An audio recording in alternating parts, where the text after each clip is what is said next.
Today we're going to start by taking a look at similar polygons. In Chapter 5, we looked at congruent triangles. That meant that they were equal to each other. Similar means that one is a smaller version of the other. If I have two figures that are similar, for example, the picture with triangle ABC and triangle DEF. In this picture, we want to say that triangle ABC is similar to triangle DEF. So triangle ABC is similar to triangle DEF. Now let's take a look at first the notation. To be similar is just a little tilde in between, no equal sign. So we would say that triangle ABC is similar to triangle DEF. To be similar, each of the corresponding angles are equal. So angle A equals angle D, angle B equals E, C equals F. So corresponding angles are equal.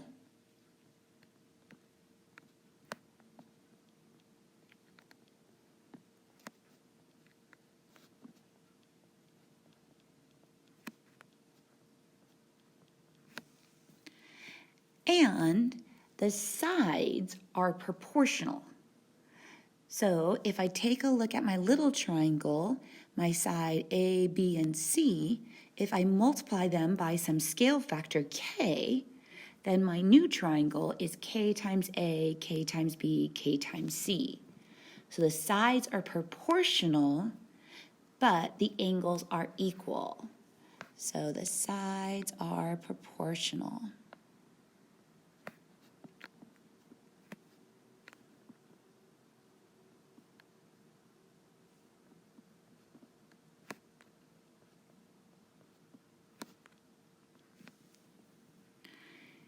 Our similarity transformation either enlarges, making something bigger, or reduces the side lengths by a scale factor K. So we're going to have our scale factor K for all three sides. So what are we multiplying all three sides by to go from the smaller version to the bigger version?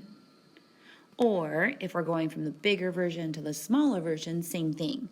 What fraction would I be multiplying to go by? So let's go ahead and see if we can take a look at some similar figures and find the missing side lengths. If I look at example 1, they tell me that triangle RST is similar to triangle XYZ. So I like to go ahead and mark which guys are similar. So R and X, they correspond. And S and Y. And then T and Z. If I want to find the scale factor from the bigger triangle, RST, to the smaller triangle, I have to take a look at any of the corresponding sides.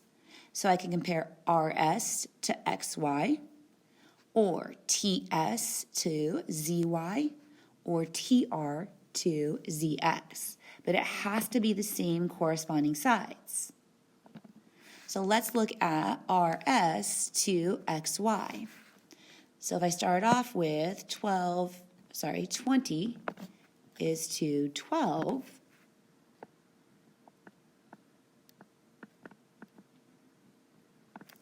Then when I reduce this down, I can see that 4 goes into both of them. And so this will reduce down to 5/3. And notice that each of the sides reduce down to this 5/3. If you look at 30 and 18, 30 over 18 we reduce down to 5/3. If you take a look at 15 and the 25, so 25 to 15, also reduces down to the scale factor of 5/3. They all have to reduce down to that same scale factor. B says list all pairs of congruent angles. Well, notice if we mark them like this, it makes it really easy. So angle R is congruent, is equal to angle X. Angle S is congruent to angle Y. And angle T is congruent to angle Z. We can also write the ratios of the corresponding side lengths in a statement of proportionality.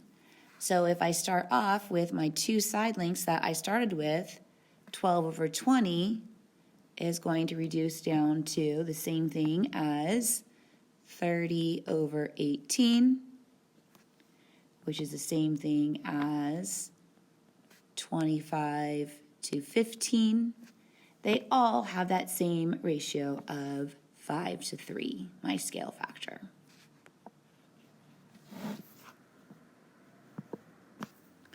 So now let's see if we can use that scale factor to help us find a missing side length.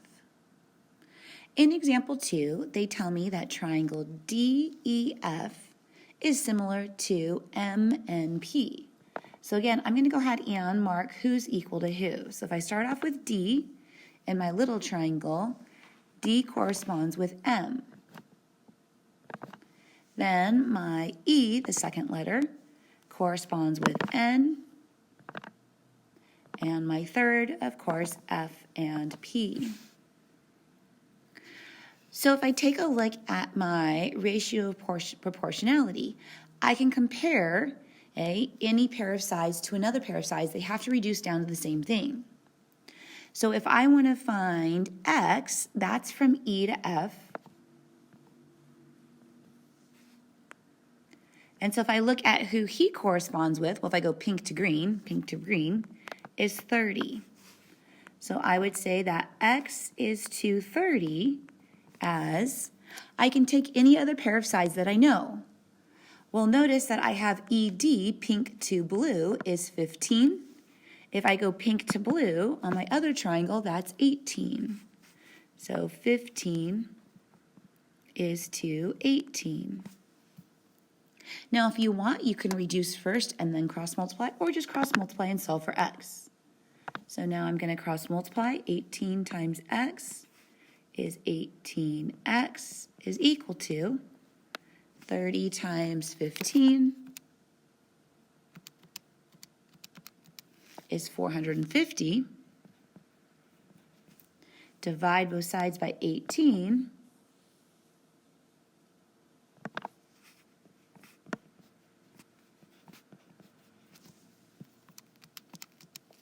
And X is 25.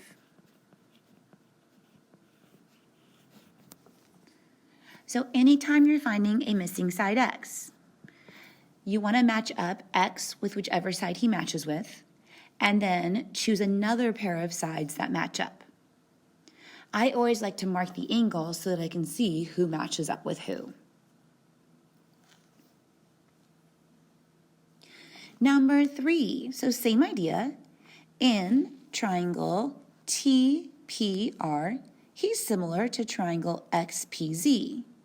We want to find the lengths of the altitude PS. Now, the cool thing about a triangle is that if they are similar, all of their lengths are similar. So their altitudes are similar, their medians are similar, okay? Everything is going to be proportional. So let's go ahead and take a look at our similarity here. So I can compare 6 is to 8 as we want to find PS. I'm going to call him X. X is to 20. So we can take any length that we know and compare it.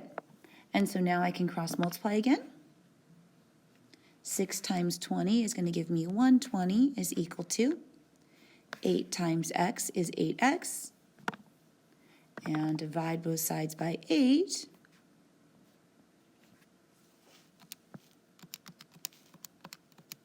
And we get that our X, our PS, is equal to 15.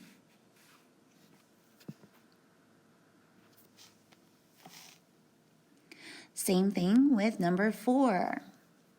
I'm given that my two triangles are similar, so that means that all the lengths are proportional. A median is a side that starts at a vertex and cuts the opposite side into half.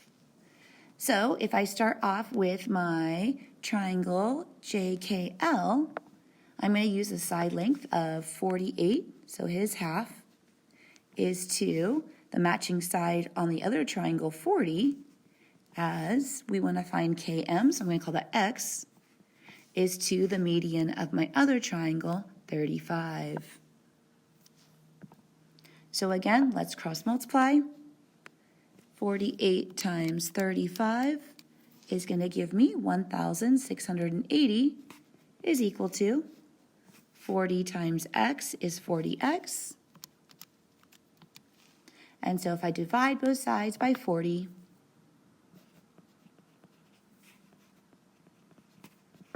we get that our x, our median, is 42.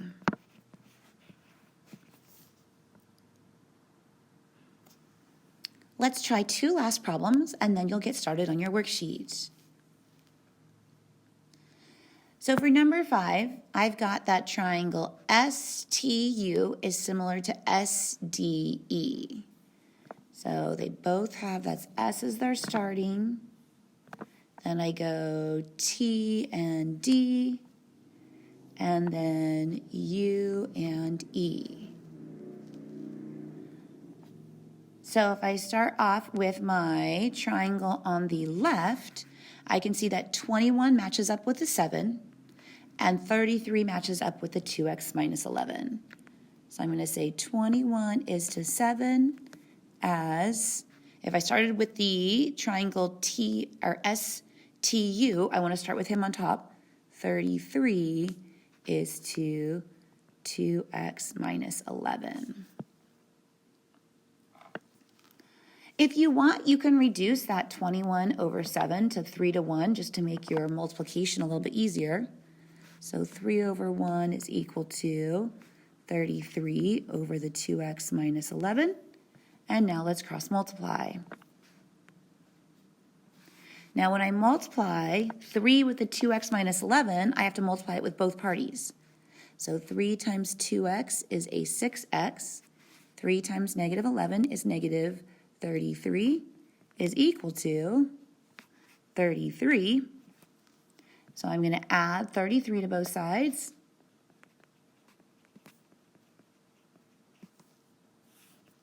And that's going to give us 6x is equal to 66. Divide both sides by 6. And you get that your x is equal to 11.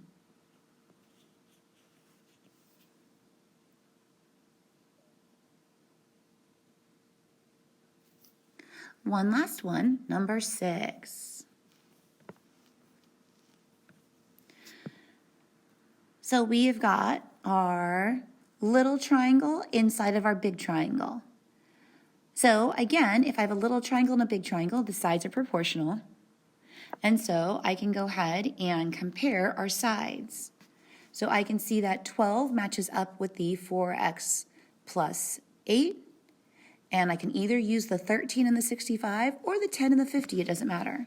So I'm going to start with my little triangle 12 is to his matching side 4x plus 8, as I can either use the 10 and the 50 or the 13 and the 65.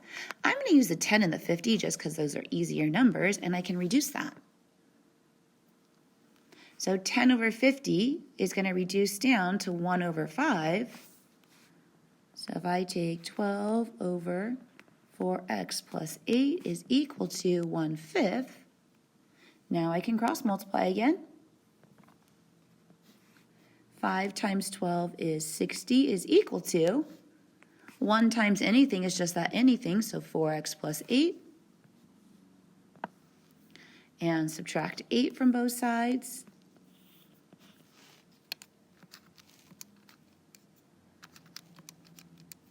And we get 52 is equal to 4x.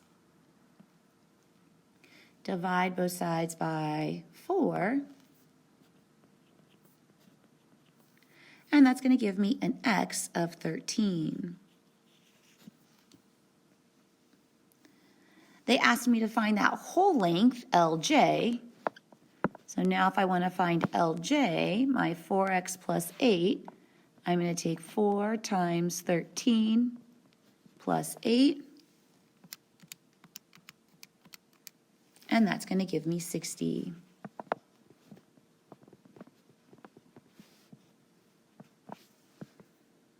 We'll continue with the rest of the examples tomorrow.